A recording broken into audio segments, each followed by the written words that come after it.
intéressantes à ce sujet. Alors pour moi, donc la question que je pose, c'est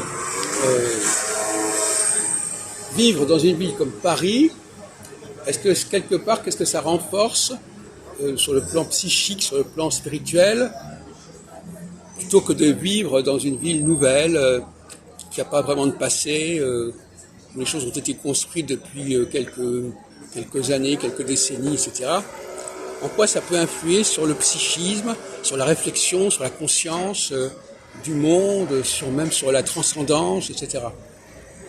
Vous qui êtes à cheval sur la banlieue ouest et Paris centre, Paris, etc., c'est quand même, on respire pas le même air quand même quelque part psychiquement, spirituellement.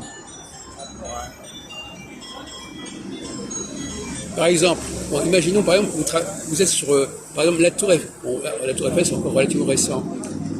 Vous voyez par exemple Notre-Dame. Vous connaissez Notre-Dame? Notre-Dame, ça ne date pas d'hier, Notre-Dame. Donc quand vous êtes en face de quelque chose qui ne date pas d'hier, c'est pas la même chose que si vous êtes dans quelque chose qui a été construit il n'y a pas longtemps.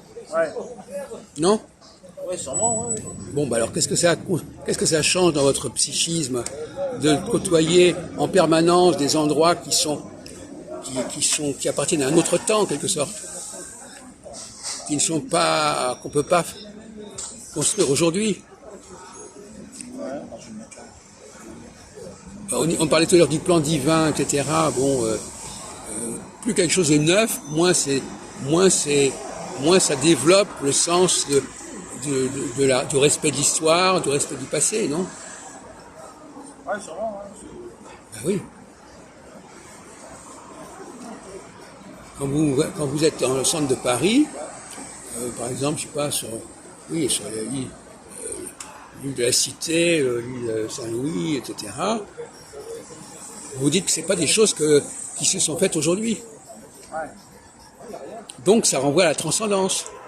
Ça renvoie à quelque chose qui vous échappe, qui est hors de portée. C'est sûr, mais bon. Après, ouais. Vous n'aviez pas pensé à ça? Bah, si, mais.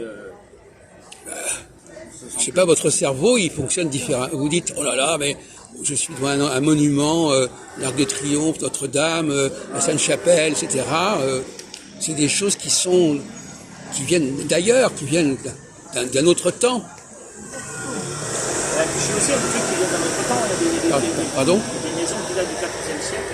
Oui, mais enfin, vous n'êtes pas confronté en permanence avec ça. Je suis impressionné par la vieille maison qui datait du XIVe siècle. Qui était noire, on aurait dit Amityville. Où est-ce qu'elle est? À Clichy. Oui. C'est la plus vieille maison Oui.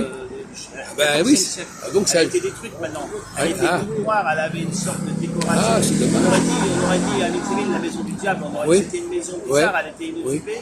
Et c'est vrai que quand on voyait cette maison, on dirait qu'elle avait une vie. Et ben oui. On vous a enlevé ça. Oui. Et apparemment, il y a eu des magiciens là-bas, il y a eu des trucs. Ah oui. Elle était détruite maintenant depuis déjà 3-4 ans, mais cette maison, elle c'est un scandale, ça. Elle datait du XIVe siècle. Oui.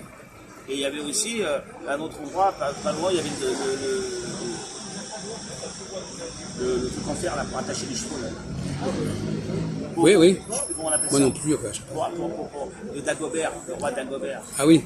Donc ça, c'était toujours là, on pouvait le toucher, ça c'était impressionnant, mais ça c'est à Clichy ça. Oui. Il y a des choses qui soient... C'est plus impressionnant que Notre-Dame. Oui. Ah oui, d'accord.